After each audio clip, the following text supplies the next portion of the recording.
ओम नमः शिवाय। ऐसी कौन सी नारी थी जो आधी ब्याही और आधी कुंवारी थी? दोस्तों, यह सुनकर के शायद आप चौंक गए होंगे कि भला ऐसा कैसे हो सकता है। भला ऐसी कोई नारी कैसे हो सकती है जो आधी ब्याही हो और आधी कुंवारी हो। लेकिन यह एक पहेली नहीं बल्कि रामायण के एक रहस्य को उजागर करती है। यह पहेली, इस पहेली में धर्म, वचन और कर्म के गहरे अर्थ छुपे हुए हैं। दोस्तों, आज हम इसी पहेली का उत्तर आपको देंगे और इसी से जुड़ी हुई एक रोचक और अनसुनी ज्ञानवर्धक कथा आपको सुनाएंगे। यह कथा सीधे रामायण से ली गई है।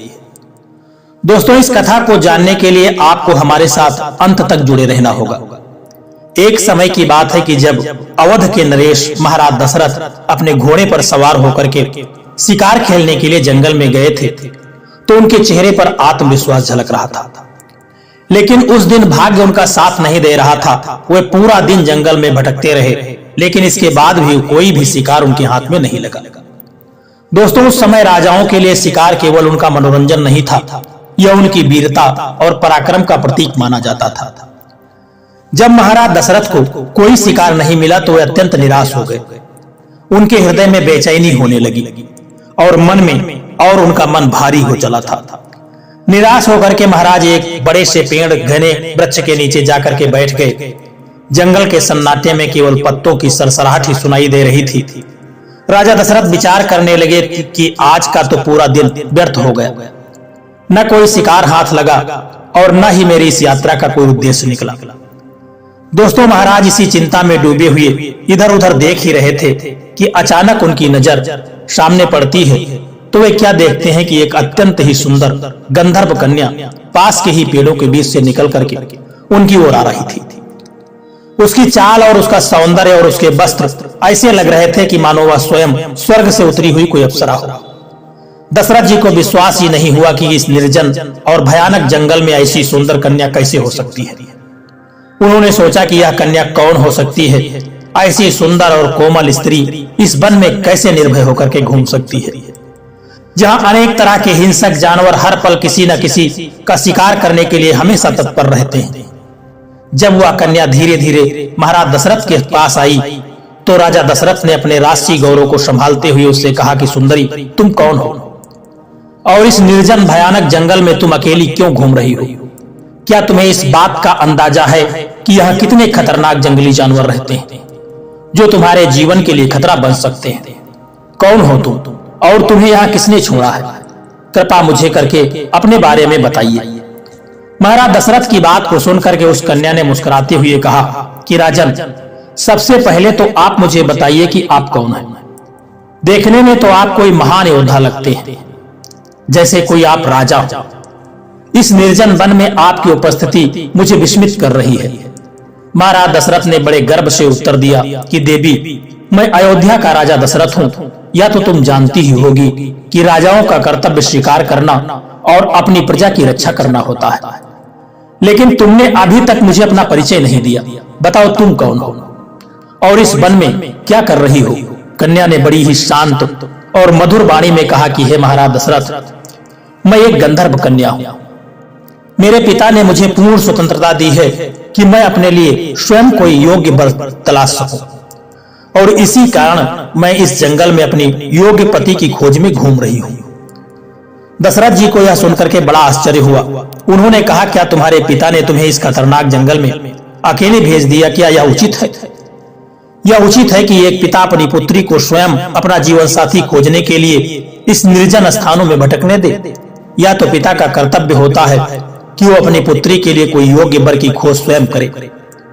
गंधर्व कन्या ने महाराज दशरथ की बात सुनकर के जवाब दिया कि महाराज, मेरे पिता ने मुझे यह स्वतंत्रता इस विश्वास के साथ दी है कि मैं अपने लिए सही निर्णय ले सकूं, और अब जब मैंने आपको देखा है तो मुझे महसूस होता है कि मेरी खोज समाप्त हो गई है। आप ही मेरे लिए वह उचित वर हैं। दशरथ जी ने उस कन्या की बात सुनकर के थोड़ा हंसते हुए कहा कि हे सुंदरी, तुम्हारे साहस और वीरता की सराहना करता हूं, लेकिन तुम्हें मेरे बारे में सब कुछ जान लेना चाहिए। मैं एक राजा हूं और मेरे कंधों पर मेरे राज्य और प्रजा का दायित्व है। तुमने मुझसे विवाह की बात कही है, परंतु क्या तुम्हारे पिता ने तुम्हें यह आज्ञा दी है कि तुम किसी भी व्यक्ति से विवाह कर सकती हो? भले ही वह राजा हो। गंधर्व कन्या ने कहा कि हे राजन, मैं इस बात से पूरी तरह से अवगत हूं, परंतु अब मैं मन से आपके प्रति समर्पित हो चुकी हूं। मैं आपसे विवाह करना चाहती हूं और आपके साथ अपना जीवन बिताना चाहती हूं। गंधर्व कन्या और महाराज दशरथ के बीच संवाद चलता रहा। दशरथ जी ने थोड़े आश्चर्य और चिंता के साथ कहा, हे सुंदरी, तुम्हारे पिता ने तुम्हें इतनी सुंदरता कैसे दे दी? क्या यह पिता का कर्तव्य नहीं है कि वह अपनी पुत्री के लिए कोई योग्य वर खोजे? ऐसा कैसे संभव है कि तुम खुद निर्भय होकर के अपने लिए पति की तलाश करने में इस सुनसान जंगल में भटक रही हो? अरे परंपरा तो यही कहती है कि पिता अपनी बेटी के लिए वर चुने और उसी के साथ उसका विवाह संपन्न हो। दशरथ जी की बात सुनकर के गंधर्व कन्या मुस्कुराई और शांत स्वर में बोली, हे राजन, मैं गंधर्व लोक की कन्या हूँ। हमारे लोक में यह नियम है कि पुत्री को अपने जीवन साथी का चुनाव करने का पूरा अधिकार होता है। मेरे पिता ने मुझे यह स्वतंत्रता इस विश्वास के साथ दी है कि मैं अपनी पसंद से अपने लिए कोई योग्य वर चुन सकूं। यही कारण है कि मैं इस जंगल में निर्भय होकर के अपने पति की तलाश कर रही हूँ। लेकिन अब जब मैंने आपको देखा है तो मुझे विश्वास हो गया है कि मेरी खोज पूरी हो गई है। आप ही मेरे योग्य वर हैं। दशरथ को गंधर्व कन्या का आत्मविश्वास और साहस बड़ा ही अद्भुत लगा, लेकिन वे थोड़ा व्यंग करते हुए कहने लगे कि अरे यह तो बड़ी वही बात हुई जो आजकल के लोग करते हैं। कोई लड़का या लड़की एक दूसरे को पसंद कर लेते हैं और अगर घर वाले राजी न हो तो भाग करके शादी कर लेते हैं। खैर यह तो पुरानी बातें हैं, छोड़ो। मुझे यह बताओ कि तुमने मुझे ही क्यों चुना है? तभी गंधर्व कन्या ने कहा, हे राजन, मेरे मन ने तुम्हें चुना है। जब मैंने तुम्हें देखा तो मेरा हृदय यह जान गया कि तुम ही मेरे जीवन साथी बनने के योग्य हो। तुम्हारा राष्ट्रीय व्यक्तित्व, तुम्हारी गरिमा और तुम्हारे भीतर की ताकत ने मुझे यह विश्वास दिलाया है कि तुम ही मेरे लिए सबसे उपयोगी हो। अब मैं तुमसे विवाह करना चाहती हूँ। दोस्तों, दशरथ जी यह सुनकर के थोड़े गंभीर हो गए, लेकिन उनके मन में भी उस गंधर्व कन्या के प्रति आकर्षण पैदा हो चुका था। उसकी सुंदरता पर वह मोहित हो चुके थे। उन्होंने कहा कि हे गंधर्व कन्या, तुम्हारे साहस और प्रेम ने मुझे भी आकर्षित कर लिया है। मैं भी अब तुमसे विवाह करने के लिए सहमत हूं। महाराज दशरथ उस गंधर्व कन्या को भोगना चाहते थे और इसीलिए कामातुर होकर के उस गंधर्व कन्या की ओर बढ़ने लगे। महाराज दशरथ को अपनी ओर आते देख करके गंधर्व कन्या मुस्कुराई, लेकिन फिर वह थोड़ी गंभीर होकर के कहने लगी। उसने राजा दशरथ को रोक करके कहा कि ठहरो राजन, विवाह तो मैं तुमसे ही करूंगी, लेकिन मेरी एक शर्त है। अगर तुम मेरी शर्त मानोगे तो ही मैं तुम्हारे साथ विवाह करूंगी। महाराज दशरथ ने उत्सुकता से पूछा कि बताओ तुम्हारी क्या शर्त है? मैं उसे मानने के लिए तैयार हूं। कहते हैं दोस्तों, कामी, लोभी, लालची जब अपने स्वार्थ में चकनाचूर होते हैं तो फिर वे अच्छे बुरे का परिणाम भूल जाते हैं। वो यह भी भूल जाते हैं कि भविष्य में इसका परिणाम हमारे हित में होगा या अहित होगा, या मेरे दुख का कारण बनेगा। गंधर्व कन्या और दशरथ के बीच संवाद के दौरान कन्या ने दशरथ के सामने एक महत्वपूर्ण शर्त रख दी। उसने गंभीरता से कहा कि राजन, यदि आप चाहते हैं कि मैं आपकी इच्छा को स्वीकार करूं और आपसे विवाह करूं तो आपको एक वचन देना होगा। मेरा पुत्र ही अयोध्या की गद्दी पर बैठेगा और यदि आप यह वचन देते हैं तो मैं आपके साथ विवाह करूंगी। दशरथ जी ने इस बात को बिना ज्यादा विचार किए स्वीकार कर लिया। उस समय उनके कोई संतान नहीं थी। उन्होंने सोचा कि शायद इससे कोई संतान पैदा हो सके। उनके मन में यह विचार आया कि एक विवाह के लिए यह वचन देना कोई बड़ी बात नहीं है। उन्होंने आत्मविश्वास भरी आवाज में कहा कि हे सुंदरी, मैं आपको वचन देता हूं कि आपका पुत्र ही अयोध्या की राजगद्दी पर विराजमान होगा। अब आप प्रसन्न हो जाइए। गंधर्व कन्या यह वचन सुन करके संतुष्ट हो गई। उसकी आंखों में एक चमक थी, मानो उसे अब अपने जीवन का उद्देश्य प्राप्त हो चुका था। दशरथ जी ने उसे भरोसा दिलाते हुए कहा कि अब मैं आपके पास तुरंत नहीं रह सकता। मैं अपने राज्य अयोध्या लौट करके बारात लाऊंगा, तब हम वैदिक रीति रिवाज से विवाह करेंगे। इसी तरह से आपका और मेरा विवाह पूर्ण हो सकेगा। अभी आप यही वृक्ष के नीचे विश्राम करें, मैं जल्द ही लौटूंगा। गंधर्व कन्या ने महाराज दशरथ की बात सुन ली। वह वृक्ष के नीचे बैठ गई और दशरथ जी के लौटने का इंतजार करने लगी। उसने कहा, ठीक है महाराज, मैं आपका इंतजार करूंगी। मुझे पूरा विश्वास है कि आप अपना वचन जरूर निभाएंगे। दोस्तों, दशरथ जी ने उसे एक बार और स्वस्थ किया और अपने घोड़े पर सवार होकर के अयोध्या के लिए निकल पड़े। उनके मन में उत्साह और गर्व का भाव था कि उन्होंने एक ऐसी कन्या को अपने लिए चुना था जो साहसी और आत्मनिर्भर है। इस प्रकार उस गंधर्व कन्या के साथ गंधर्व विवाह करके, गंधर्व विवाह उसे कहते हैं जिसमें केवल मन और वचन का मेल होता है, वही दशरथ जी और गंधर्व कन्या के बीच हुआ। इसे आधा विवाह माना गया क्योंकि केवल वरमाला और वचन हुआ था। वैदिक रीति रिवाजों के अनुसार विवाह की बाकी रस्में अभी बाकी होनी थी। दशरथ जी ने स्पष्ट कहा था कि वह बारात लेकर के आएंगे, तब पूरी तरह से सारी रस्में निभाई जाएंगी, तब यह विवाह संपन्न माना जाएगा। गंधर्व कन्या ने दशरथ जी की बात पर विश्वास किया और वृक्ष के नीचे बैठ करके शांत मन से प्रतीक्षा करने लगी। उधर दशरथ जी अपने राज्य अयोध्या के लिए लौट गए और यह सोचते हुए वह जल्द ही अपनी नई जीवन संगिनी को सम्मान पूर्वक अपने महलों में लेकर के आएंगे। महाराज दशरथ जब गंधर्व कन्या से वादा करके अयोध्या को लौटे तो उनके मन में उत्साह था। उन्होंने तय किया था कि वह जल्द ही बारात लेकर के उस गंधर्व कन्या के पास लौटेंगे और वैदिक रीति रिवाज से विवाह को संपन्न करेंगे। लेकिन अयोध्या लौटने के बाद दशरथ ने अपने राजकीय कार्यों और परिवार की जिम्मेदारियों में ऐसे उलझ गए कि धीरे धीरे वह वचन उन्हें याद नहीं रहा। दशरथ जी के बारे में अधिकतर लोग जानते हैं कि उनकी 3 प्रमुख रानियां थीं, कौशल्या, सुमित्रा और कैकेयी। इन 3 रानियों का उल्लेख रामायण में प्रमुखता से किया गया है।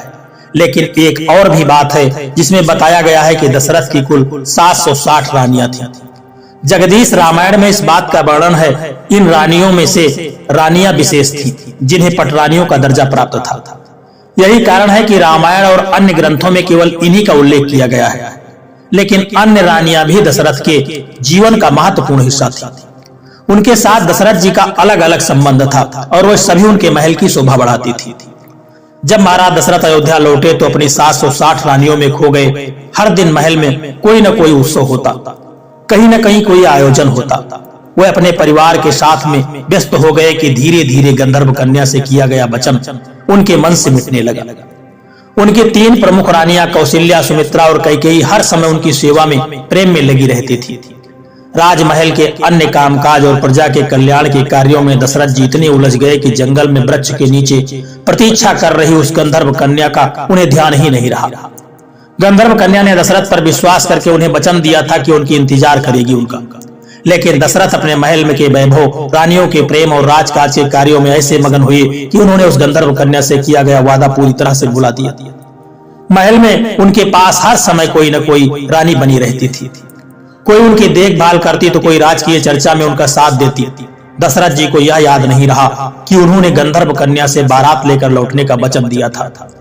उधर जंगल में वह गंधर्व कन्या दशरथ की प्रतीक्षा करती रही। हर दिन उसे लगता था कि महाराज दशरथ बारात लेकर के आएंगे और उसे अपने साथ ले जाएंगे। लेकिन जैसे जैसे समय बीतता गया उसके मन में निराशा बढ़ती चली गई। दोस्तों, इस प्रकार से दशरथ जी अपनी व्यस्तता में गंधर्व कन्या के वचन को भूल चुके थे और अपने वर्तमान जीवन में मगन रहने लगे। गंधर्व कन्या ने राजा दशरथ के वचन का पूरा विश्वास किया था। वो उस वृक्ष के नीचे बैठ करके उनकी प्रतीक्षा करती रही। हर दिन उसे लगता था कि राजा दशरथ अपनी बारात लेकर के आएंगे और उसे अपने साथ लेकर के जाएंगे। लेकिन समय बीतता गया और दशरथ अपने वादे को भूल करके अपने राज कार्यों में उलझ गए और अपनी रानियों के प्रेम में खो गए। गंधर्व कन्या के लिए यह प्रतीक्षा असहनीय होती चली गई। उसने सोचा कि दशरथ ने वचन दिया है और राजा का वचन कभी झूठा नहीं हो सकता, लेकिन वो अब तक क्यों नहीं आए। इसी सोच में डूबी गंधर्व कन्या ने उस वृक्ष के नीचे तपस्या करना शुरू कर दिया। वह अपने मन को शांत रखते हुए भगवान से प्रार्थना करने लगी कि महाराज दशरथ अपना वचन निभाएं। कई दिनों और रातों तक वह तपस्या करती रही। उसकी तपस्या इतनी गहन थी कि उसने अपना शरीर तक वहीं बैठे बैठे त्याग दिया। इस घटना को मतंग ऋषि जो उसी जंगल में तपस्या कर रहे थे वह देख रहे थे। वे कन्या के त्याग और तपस्या से बहुत प्रभावित हुई। जब मतंग ऋषि ने देखा कि गंधर्व कन्या ने प्राण त्याग दिए हैं तो वे उसके पास पहुंचे। उन्होंने ध्यान लगा करके उसके जीवन के उद्देश्य और दशरथ जी के साथ हुए संवाद को समझा। फिर उन्होंने उसकी हड्डियों से खड़ाऊ बनवाए। मतंग ऋषि ने मन ही मन सोचा, यह कन्या जिस वचन के लिए जी रही थी वह पूरा होना चाहिए था। दशरथ जी ने उसे गद्दी से जोड़ने का वादा किया था और यह खड़ाऊ ही अब तक उस वचन को पूरा करेंगे, खड़ाऊ बना करके। मतंग ऋषि अपने शिष्य अत्रि ऋषि के पास गए। उन्होंने खड़ाऊ अत्रि मुनि को सौंपते हुए पूरी घटना सुनाई। उन्होंने कहा कि हे अत्रि, यह खड़ाऊ उस गंधर्व कन्या के हैं जिसने राजा दशरथ के वचन पर विश्वास किया था और अपने प्राण त्याग दिए। अब यह खड़ाऊ उस वचन को पूरा करेंगे। इन्हें किसी ऐसे योग्य व्यक्ति को दे देना जो इन्हें सम्मान पूर्वक उपयोग कर सके। अत्रि ऋषि ने श्रद्धा पूर्वक खड़ाओं को स्वीकार कर लिया और उन्हें अपने आश्रम में रख लिया। उधर महाराज दशरथ अपने वचन को भूल चुके थे। समय बीतता गया और दशरथ के घर में भगवान राम का जन्म हुआ। भगवान राम बड़े हुए और एक दिन कैकेयी के कहने पर उन्हें वनवास का आदेश मिला। राम माता सीता और लक्ष्मण के साथ वनवास पर चले गए। वन में घूमते हुए भी अत्रि ऋषि के आश्रम में जाकर के पहुंचे और अत्रि ऋषि और उनकी पत्नी माता अनसुईया ने राम लक्ष्मण और सीता का स्वागत किया। माता अनसुईया ने माता सीता को दिव्य वस्त्र और आभूषण दिए और उन्हें जीवन के कई उपयोगी ज्ञान भी सिखाए। जब राम आश्रम से जाने वाले थे तो अत्रि मुनि ने सोचा कि अब समय आ चुका है, इन खड़ाओं को सही व्यक्ति को सौंप देना चाहिए। उन्होंने वही खड़ाऊ भगवान राम को भेंट करते हुए कहा कि हे राम, यह खड़ाऊ मतंग ऋषि के द्वारा बनाए गए हैं, इनका बड़ा महत्व है, इन्हें अपने पास रखिए और उचित रूप में इनका उपयोग कीजिए। भगवान राम ने खड़ाओं को बड़े आदर के साथ स्वीकार किया और उन्होंने जान लिया कि यह खड़ाऊ किसी विशेष उद्देश्य के लिए हैं। भगवान राम ने उन्हें अपने साथ रखा और वह मतंग ऋषि भी वहीं पर पहुंच जाते हैं और मतंग ऋषि ने अपने शिष्य को बहुत ही धन्यवाद दिया और कहा कि तुमने जो यह खड़ाऊ भगवान राम को दिए हैं यही काम उचित था, इन्हीं को देने थे। दोस्तों, फिर भगवान राम ने खड़ाऊ जो थे अपने पैरों में नहीं पहने, उन्हें अपने पैरों की जूती नहीं बनाया।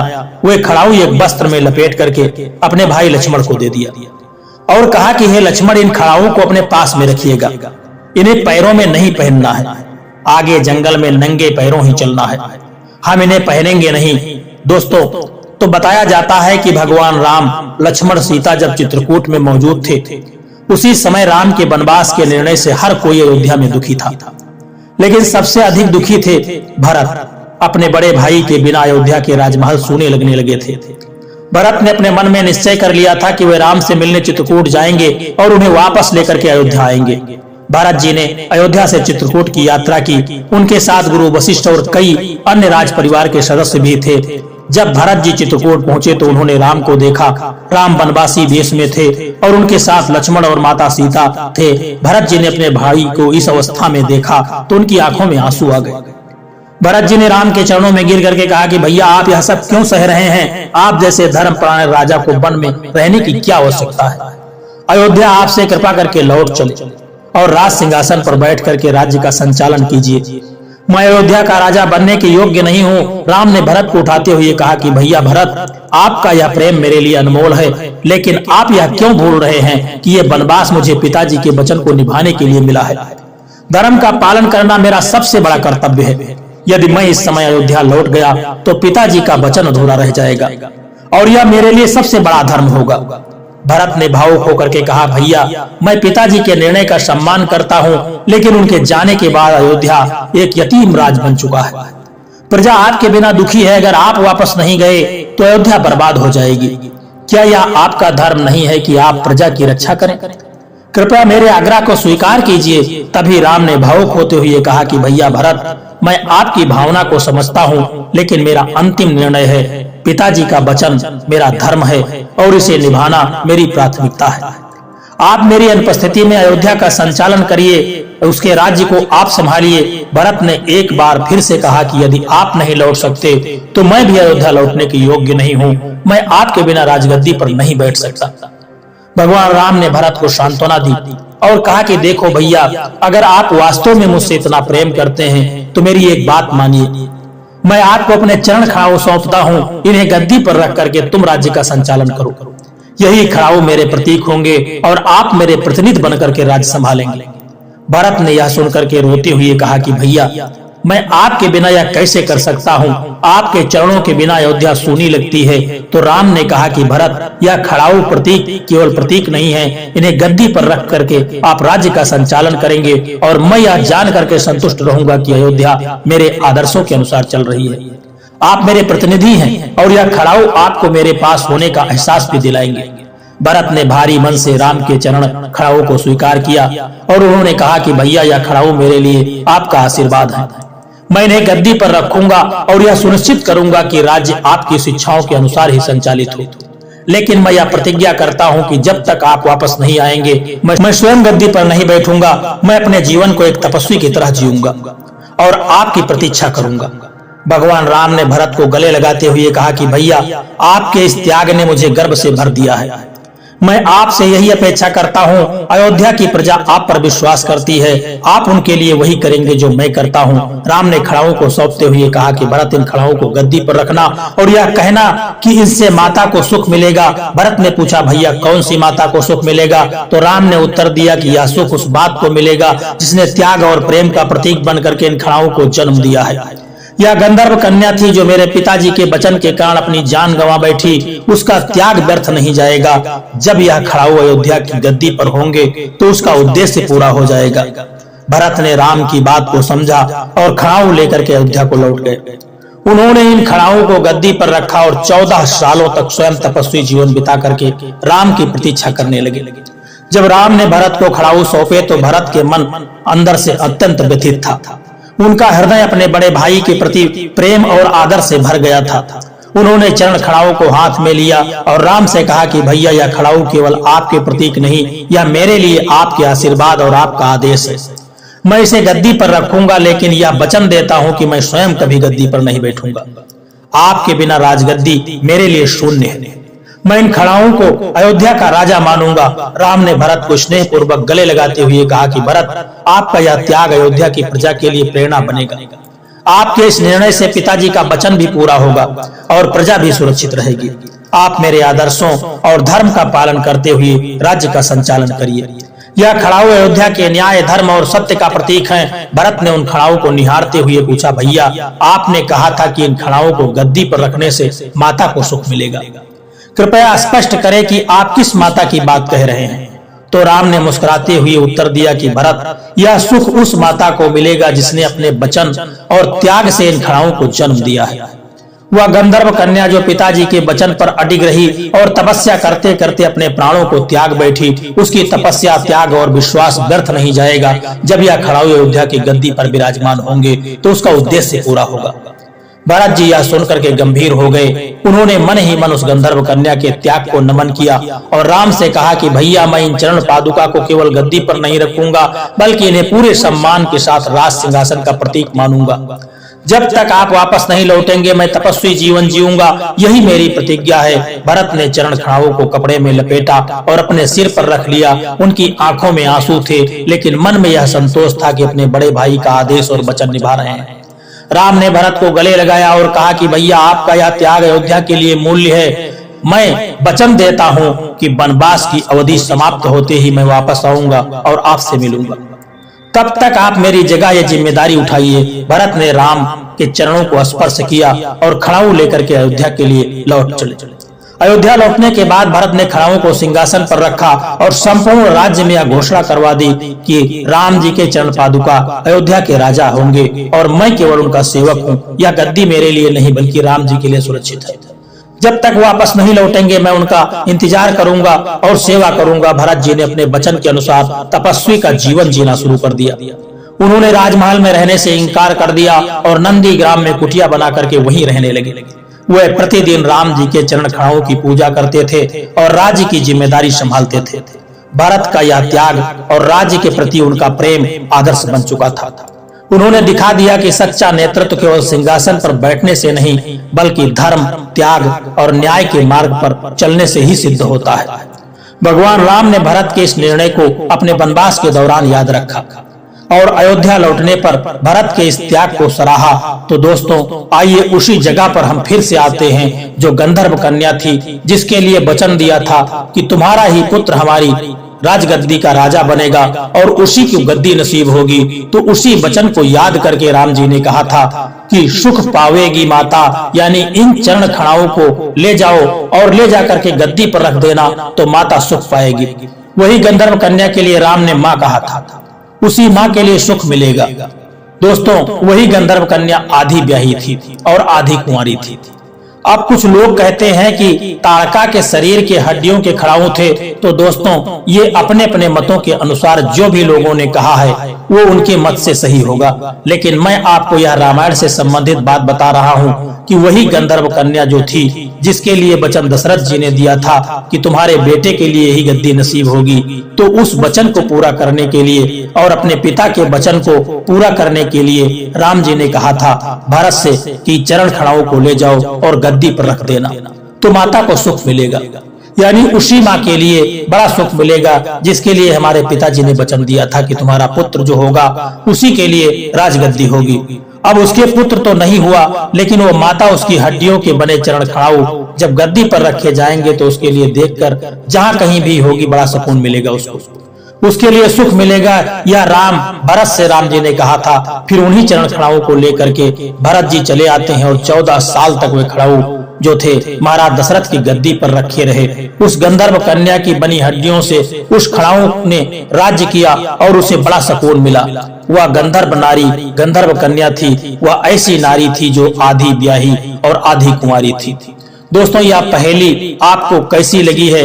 क्या यह पहेली का जवाब सुन करके आपका संतोषजनक आपको लगा है? तो अपने विचार जरूर आप बताइएगा, क्योंकि रामायण हर रहस्यों से भरी पड़ी है। कहते हैं कि हरि अनंत हरि कथा अनंता, कहां सुने बहुविध सब संता। रामायण में भगवान राम का चरित्र और विधाता के चरित्र को कोई कहां तक कहेगा। अनंत कथाएं हैं, अनंत बार पढ़ी जाएंगी, लेकिन हर बार एक नई कथा होगी। दोस्तों, यह कहानी आपको कैसी लगी है? एक प्यारा सा कमेंट करके जरूर बताना। और यदि यह वीडियो आपको पसंद आया, अच्छा लगा है, तो इस वीडियो को लाइक शेयर करना और चैनल को सब्सक्राइब करने की भी कृपा कर देना। जय श्री कृष्णा, राधे राधे।